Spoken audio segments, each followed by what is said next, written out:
many are still grieving. Some families will be lost to one another forever. To those of you who face the difficulties of reconnecting with family and establishing ongoing relationships, we say sorry. We offer this apology in the hope that it will assist your healing and in order to shine a light on a dark period of our nation's history. To those who have fought for the truth to be heard, we hear you now.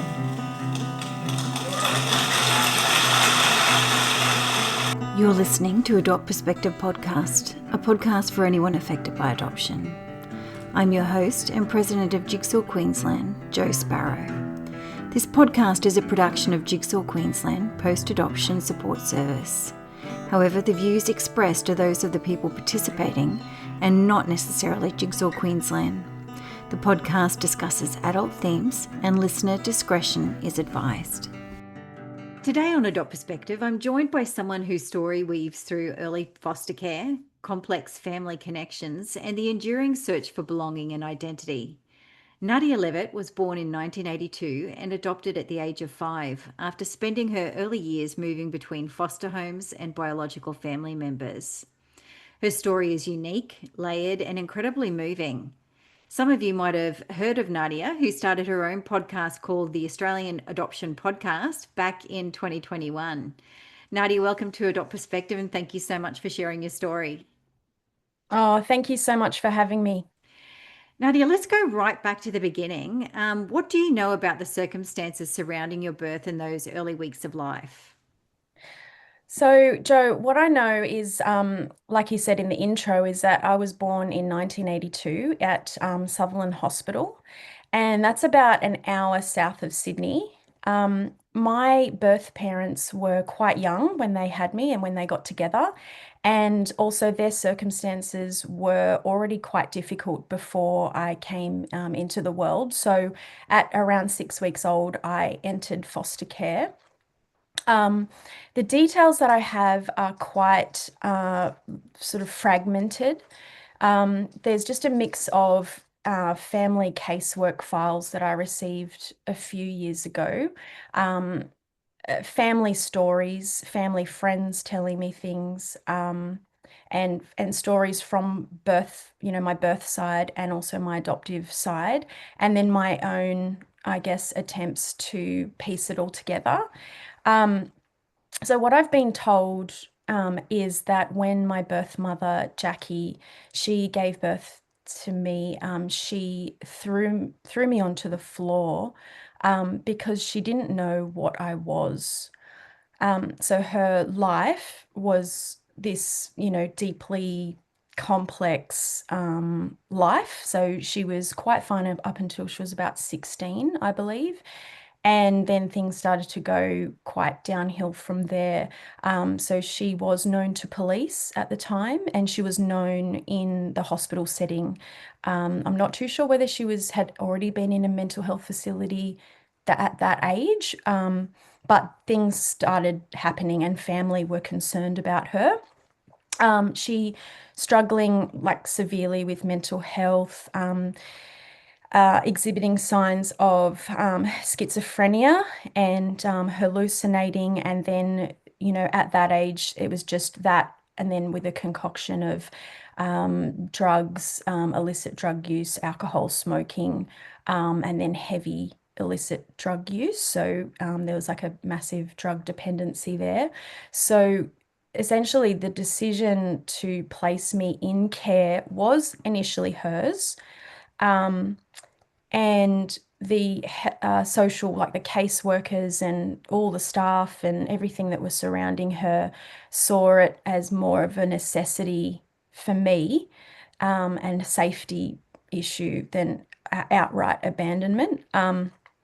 And yeah, so I mean, in some respects, because as an adoptee, you do have a level of abandonment issues that come in and out throughout your life, and I do experience that. Knowing this, and putting myself in the shoes of someone making these decisions, I think it was the right decision to have me put in foster care at 6 weeks. Yeah. So you entered the foster care system at just 6 weeks old and you moved between a number of families. Do you have any memories or stories that have stayed with you from that time? I know you're very young, but sometimes people tell us things about that time. Yeah, yeah. And thank you for these questions because it has made me do sort of like a deep dive into my memory and reflecting and images and things like that. So but I don't have clear memories, just bits and pieces of information, images, photographs. There's a few photos of me in the first few weeks, sort of newborn stage with my biological father's side of the family, giving me a bath and some sort of family sort of photos with my birth parents at my grandparents' house. So there are photos there. And my birth father, his side of the family, has played a significant role in my life since D dot. But in recent years, according like to my family case file, it says that I have had about 8 placements between 6 and 18 months. And one foster family looked after me in 3-month blocks before handing me back. And that was a deliberate act to prevent attachment, not the Mm, foster carer's choice, but it was that's just how it was back then.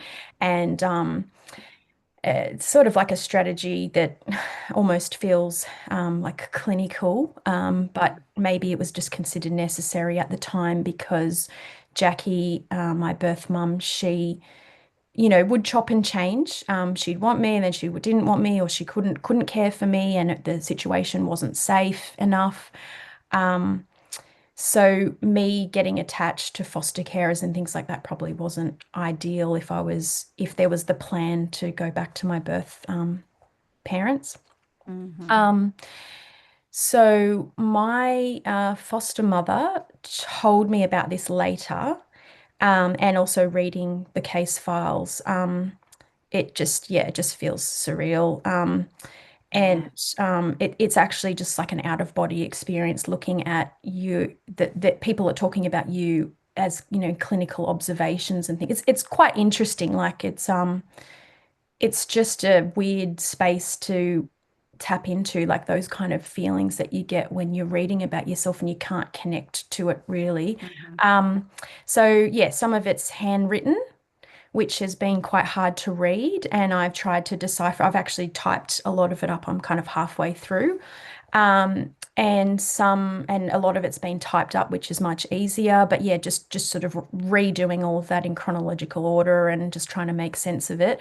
Um, yeah, so I can't connect to it emotionally just yet. I think it's just all getting it absorbed and processed and then it's probably going to take a while just to kind of reflect on it and work out how I actually feel. Yeah.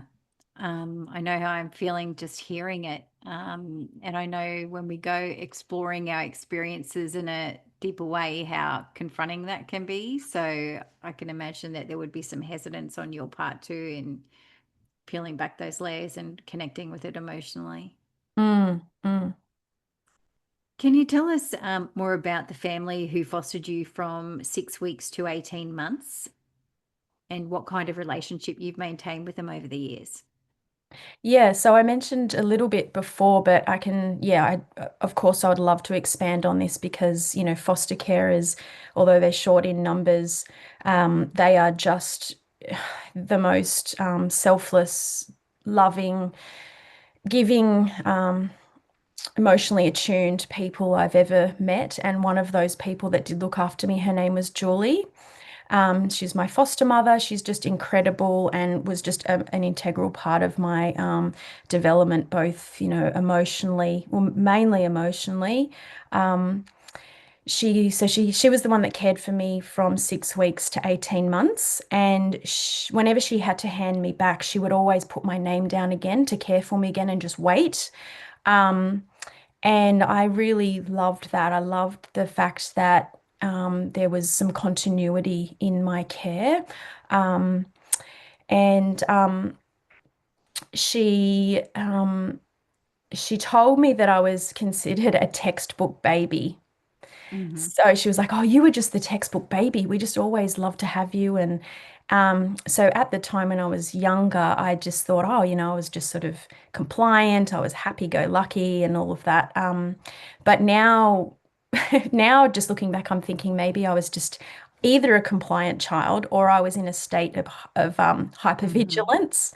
And Yeah. now I'm looking at, I'm so fascinated on YouTube looking at like babies who've been neglected, especially in like the early like 1960s and 70s, and they just are sort of frozen. They look frozen in Mm-hmm. time. They're not playing with toys or anything. They're looking at their carers. They're looking for like someone to attach to.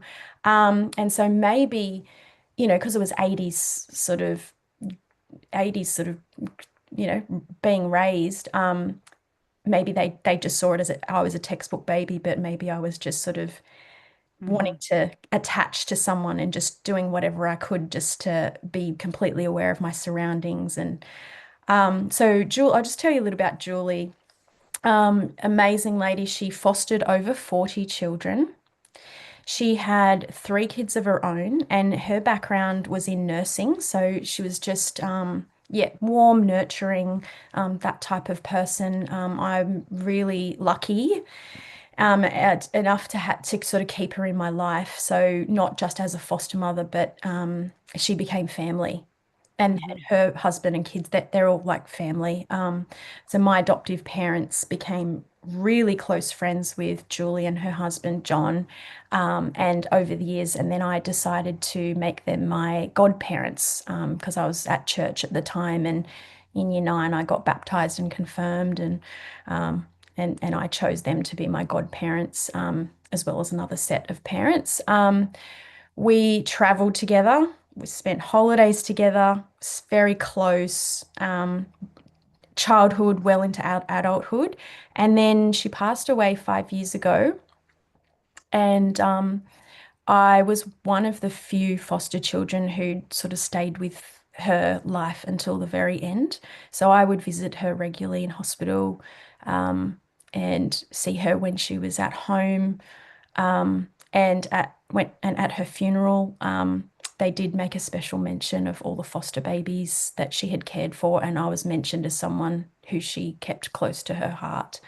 Mm-hmm. Um, and just adding further to that, when my kids were born, Julie hand stitched blankets for them when they were born. So as soon as she found out I was pregnant, she started, making these blankets, and then when it came to add her name, because you just put your name on the bottom, she asked if she wanted to be called Nana Julie or Great Auntie Julie. And it was such a I don't know. I wanted to be her to be Nana. I really Yeah. did, but um, I held back because I could see there was some sensitivity around that, and out of respect for my adoptive mother, I chose Great Auntie Julie, um, and so I was aware to sort of know that there was labeling and that sort of thing, that there was some emotional sensitivity around that when I had kids. Yeah. I'm so glad that you're able to maintain that relationship and carry it through. And Julie did sound like a beautiful woman.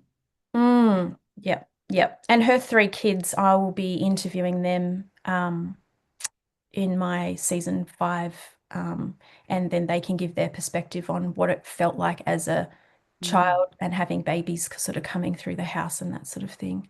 Yeah. Yeah.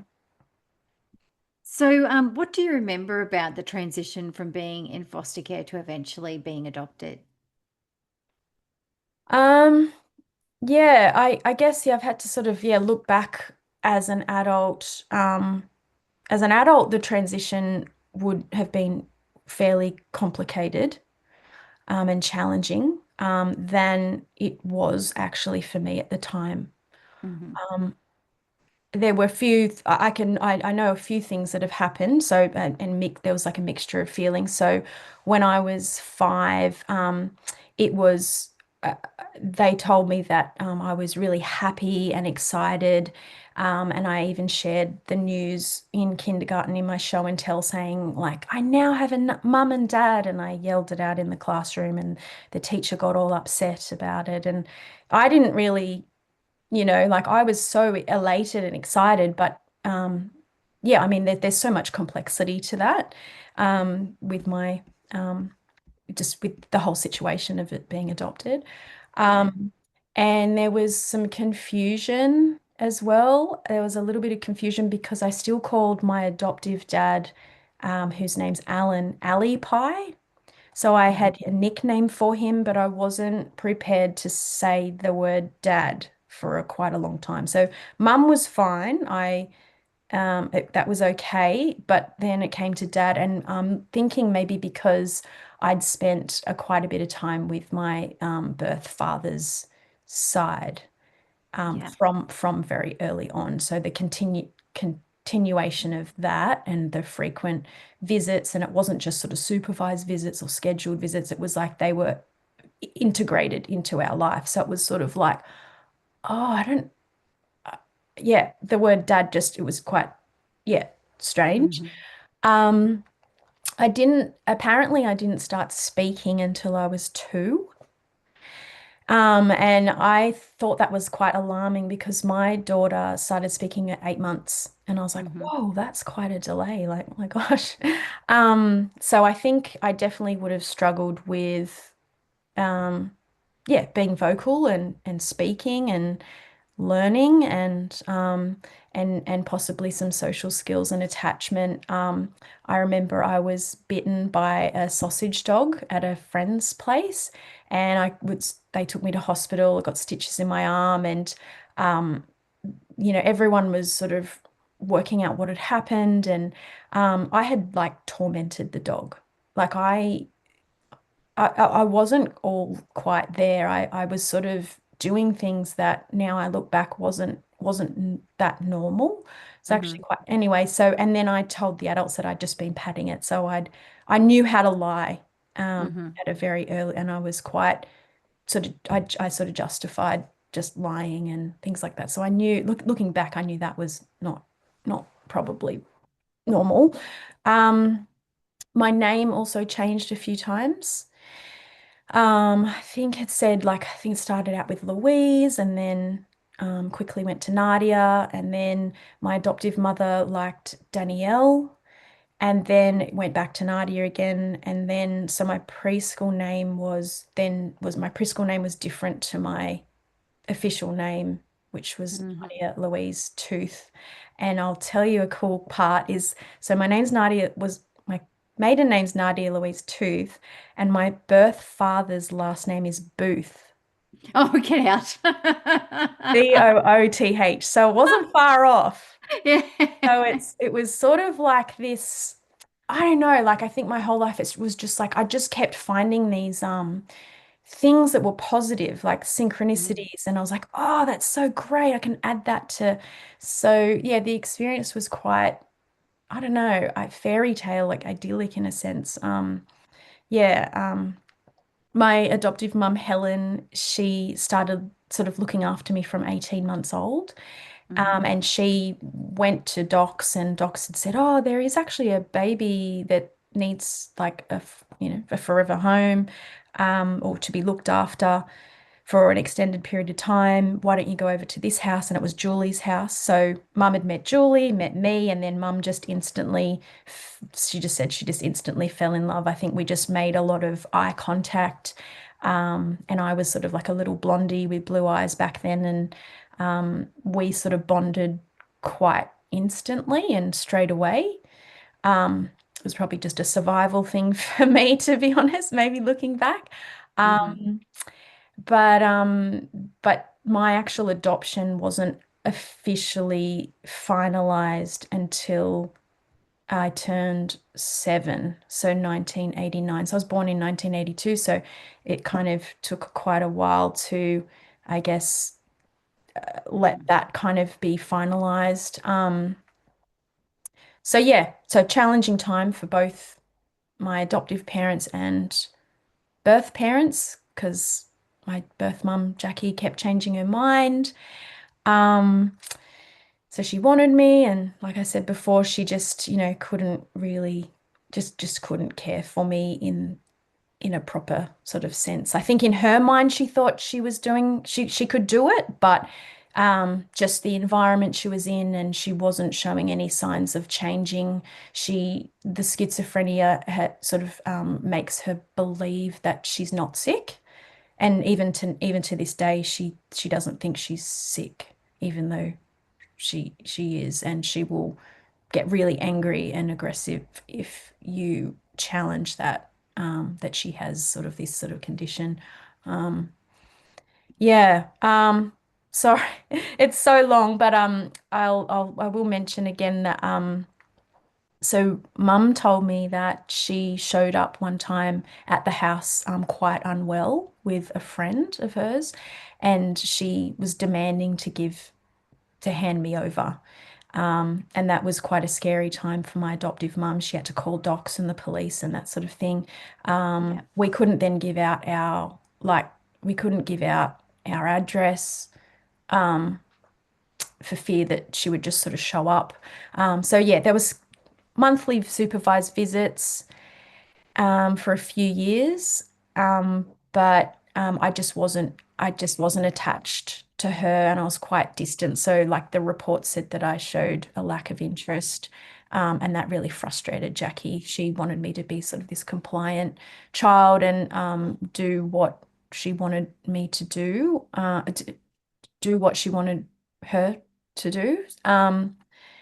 And but in saying that, it also said the caseworkers would had told me and kept repeatedly telling me that I have two mummies, Mummy Jackie and Mummy Helen. So they were quite, I thought they handled the whole situation quite well by the looks of the paperwork, because they were really considering, they were really considerate of Jackie, even though she was so unwell. They kept including her, factoring her in,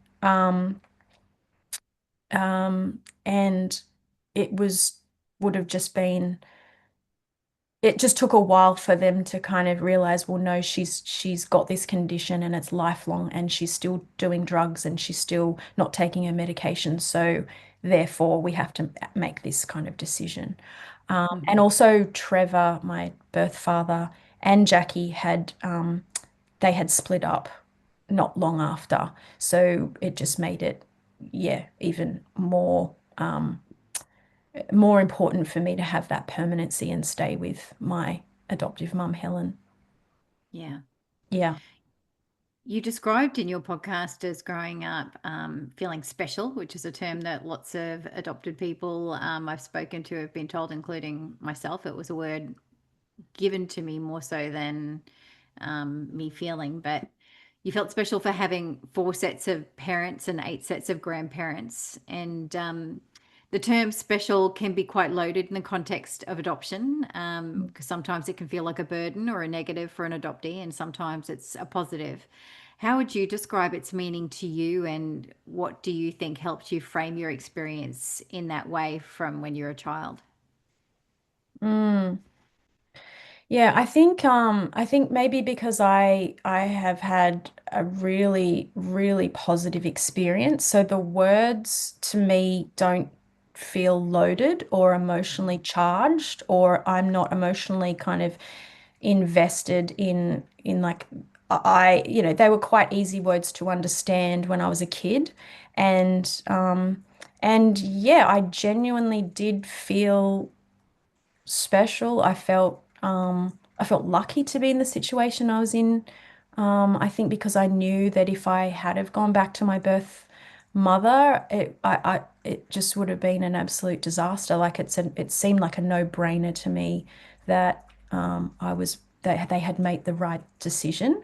But then it is largely due to the fact that I've had just such a great upbringing. So even the word, there's grateful, lucky, special.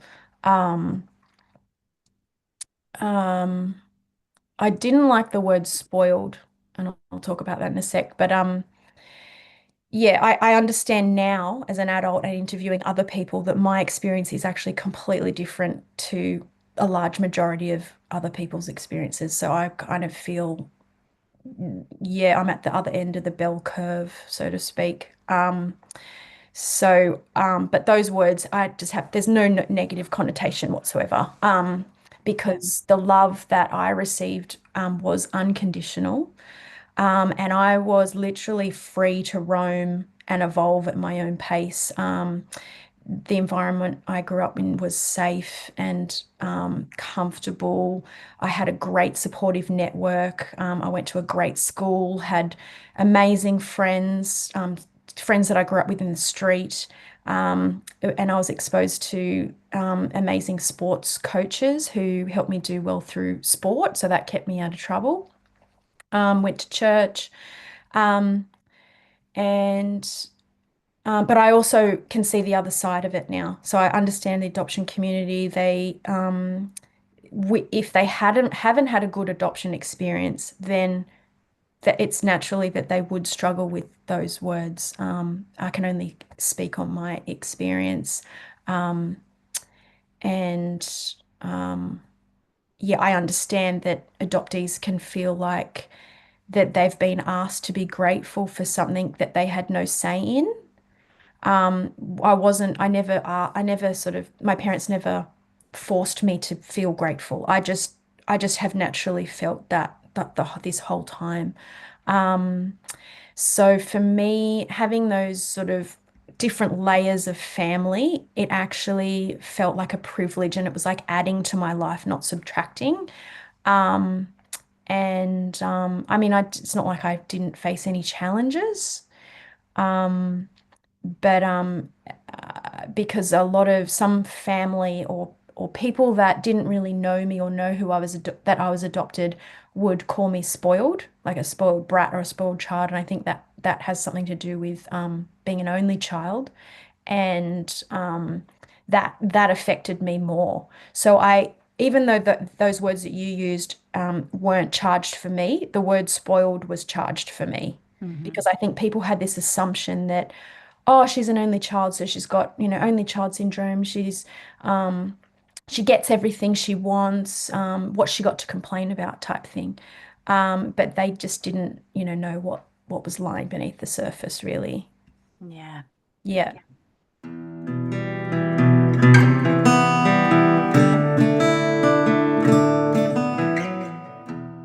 Um, your biological father remained part of your life as you grew up. How would you describe your relationship with him during that time? Yeah, so in my childhood, until maybe like the end of primary school, my birth father, Trevor, was around but really distant. He actually lived with my pop and grandma, so his parents, until he was like 50. Um, and so sometimes when I would go over there and visit my grandparents, he would be there, but a lot of the times he wasn't there. Um, and I do remember when he was, he would come over to our house sometimes. Um, there wasn't like communication. We didn't speak to each other. I don't know if he knew how to really speak to me. But there were times where I would be sort of watching TV and he would be sitting kind of on the couch next to me and I would be on the floor. And I was watching, it's like distinct memory. I was watching Flight of the Navigator, which is one of my favorite movies actually. And I could feel him just looking at me. He wasn't looking at the movie the whole time. And I could just sense um, I could just feel his presence there, and he just didn't utter a word. And then I remember just kind of tuning back into the TV and looking, and I was trying to explain, like, I couldn't understand the movie, and I was like, I don't know what's going on, like, and then I would turn to him, and all I could see him was just smiling, just his grin, just sitting back, just grinning and smiling at me, and I just knew that he was just happy that I got this sense that he was happy that I was happy and that I was safe and content and I was not far away because he was like, I lived in Yowie Bay, he lived in Caringbah, it's like 7 minute drive. Like, so Mm. everything was in proximity. He was there, but he wasn't. But I think even he was like, yeah, this was a good decision. I think every time I saw him, it just reaffirmed for him that they had made a good decision to place me. Um, he has bipolar, and so around the same time that Jackie got diagnosed with schizophrenia, he had bipolar. So the Mhm. two of them together was just, a mixture of madness, really. And with bipolar, it is just, waves of mania, deep depression. He would experience crippling anxiety. And when I was a kid, I never really understood what that meant. I just thought, oh, they're sick. They're just that the word was used a lot was sick. It wasn't anything further than that. Nothing about mental, nothing about what the actual title of what they had. It was just that they're sick. Um, so even though he was there, it was very inconsistent. Mhm. And then next to nothing. So in my teen years, nothing, and then my adulthood, pretty much, pretty much nothing. Um, and then it was just a few years ago that I had like a mental health crisis of my own. And I chose to connect in with him and I wrote him a letter. He was actually in hospital. He was in a psych ward. He had been he medicate his medication was off, and Mhm. then he someone had given him some meth, and he took that, got off the rails, and then he was in the hospital for 9 months, and he couldn't have any visitors or anything. So I wrote him a letter saying, "I forgive you. Um, please, if you have any guilt around." If you have any guilt whatsoever around like making that decision, please let it go. I want you to be happy. I want you to live your life. I really wanted to just express and communicate that what he did was the right thing and to not have any angst or guilt or shame or anything about it because, he's got his own challenges. And that was really cathartic for me. And the nurse read it out. It was actually my best friend's husband's mum who read it out. She had been working in the psych ward for over 20 years and knows him quite well. And she had said she read out the letter because he couldn't read, and he just waterfall, absolute waterfall. The nurse, obviously, there's a confidentiality agreement there, and she was quite she was like, you cannot tell Nadia because of his confidentiality. But my best friend told me, and that that provided some information to me as to how he felt, how he feels about the situation, even though there's no actual proper communication. Mm. Yeah, Yeah. yeah. So it's pretty powerful. Okay. Yes, I'm getting quite moved by it. I when we've had discussions offline, I've shared with you that bipolar disorder is something runs in my maternal side of my biological family as well, Mm, with periods of institutionalization and ECT, that kind of stuff in it, and it does make already complex relationships infinitely more so. mm, mm. There's And such a stigma and judgment, and like if only people knew sort of the full story of everything. Like I haven't really dabbled, but he lives next to the hospital, and there's drug addicts that specifically target people in rehab because they mm, have drugs that bring them down once they're on a high, and then they kind of they're nice. Then they were nice to him. They kind of infiltrated. He came into his house. They would kind of groom, I would not groom, but like they know how to play a game of like, mhm, okay, if you give me some of your medication, we'll give you this, or we'll give, and then, next thing you know, a few months later, he's like, oh, I've run out of my medication. I don't know what I'm doing. I don't know what I'm taking.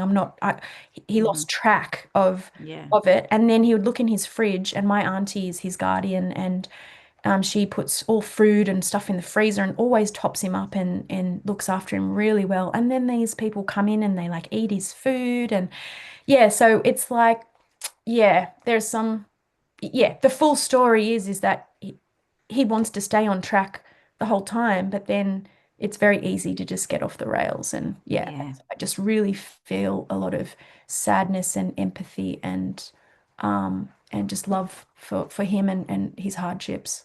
Yeah.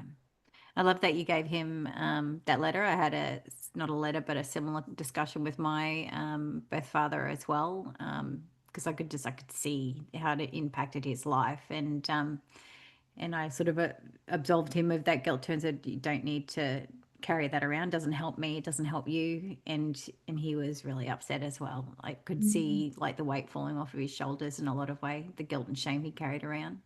Wow. Yeah. Yeah, it's so good. And it's so nice to be that person to have that impact. Even if it's just something small like a letter. Um, I think from that letter onwards, he's actually been doing really well. Like Hmm. he's thriving. And even though I don't see him or he hasn't, I think there was like this inclination of, oh, he might write back or whatever. But now I've dropped all that, and the fact that he's on track, he's having a great life, he's being well looked after. That's enough for me to say, yep, he's fine. He's going to be okay. Yeah. Yeah, so it's the same for you. Wow, we've got like parallel lives. Yeah, our lives are so different in many ways, and yet there is Yeah. that connection still. And that's what I always find when I talk to adopted people is that there's always some things that cross over. I learn something and connect on lots of different levels all the time. Yep, lots of similarities. Yeah. So your connection with your biological father's side of the family sounds fairly consistent throughout your life. Can you tell us a bit about your Auntie Rhonda and her early role in, sorry, her role in your early life? Yeah, so my auntie Rhonda, so she's Trevor's sister. Hmm. She cared for me when I was a baby, so that newborn stage, and she even tried to adopt me. But the law back then required just married couples only, so she wasn't allowed. Hmm.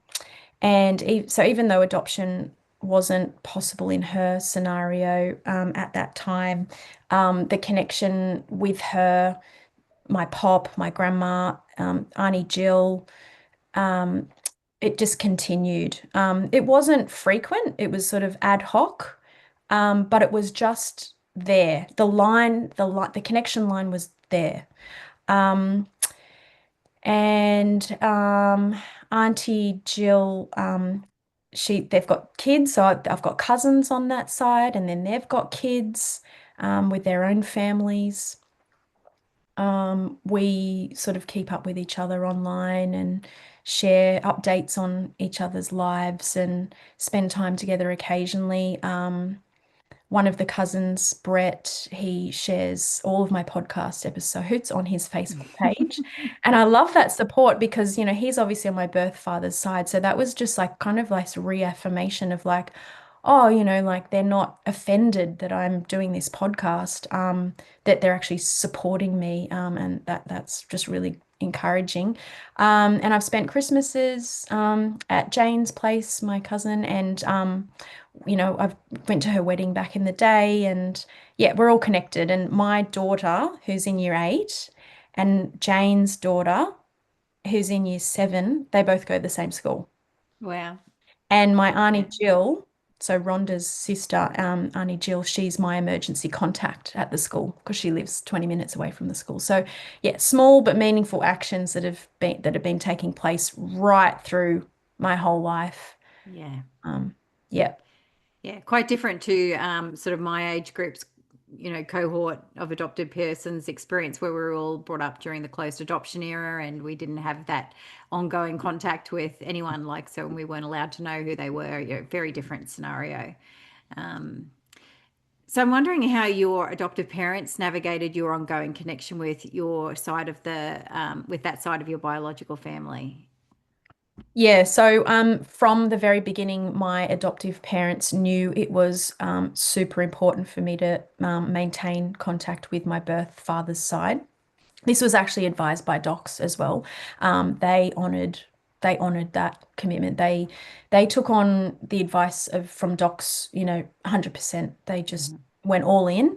Um, but instead of doing like supervised visits or official kind of recorded visits, it was a verbal agreement between my adoptive father and Trevor's dad, so my pop, my grandfather. And so there was a few tests. So the true test for me, for my dad, it came when my dad was offered a high level sort of CEO job in London, and he turned it down. And he believed that it was because he believed that it would disrupt my life too much, that it would there would be upheaval in like I wouldn't be grounded. I yeah wouldn't. He just didn't think it was good for me. Mhm. Um, he then went on to become CEO of Dairy Farmers, so in Australia. Mhm. And so we stayed in the same suburb where my mum still lives today. We've moved 5 times in the same street, 5 houses. So I can go boom, boom, boom, boom, boom. It's so strange. Um, and it's one of the only places that I just truly call home in like that physical sense there. And Mhm. we also had a farm in far north Queensland for 10 years. And that was like a world away from my world. And so I call those two places home, like Mhm. physically. Yeah. And as I mentioned before, my grandparents, they lived one suburb over. So it was just, visits were just easy and normalized. And but when I turned 16 and I was able to drive, my mum sort of said, "Look, you're 16 now and you can drive. It's going to be up to you to sort of, it's up to you now to sort of keep that contact going."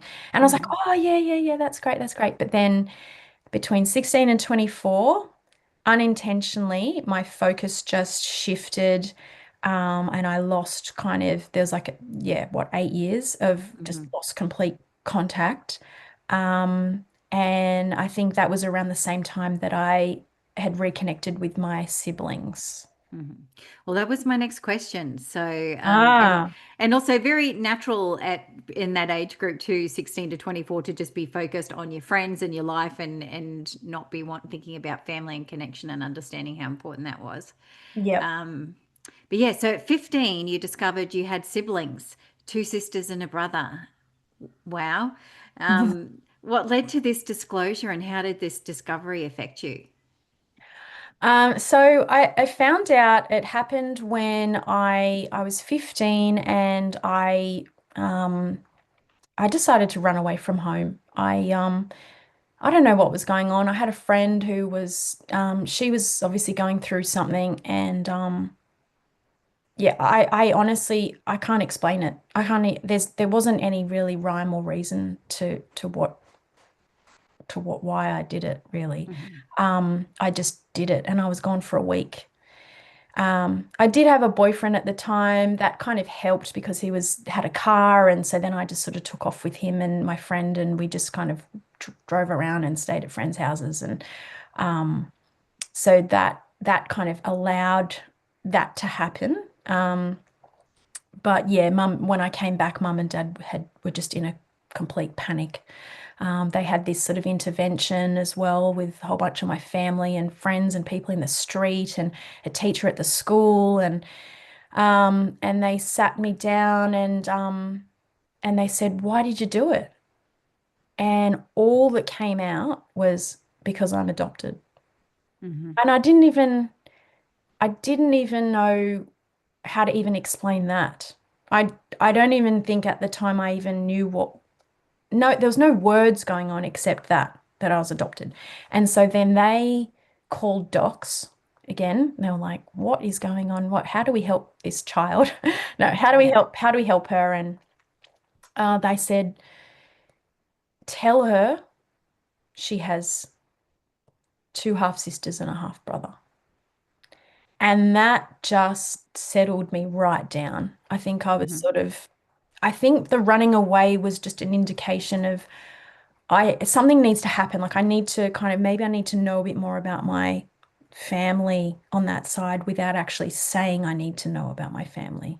Um, it was just an action rather than through words.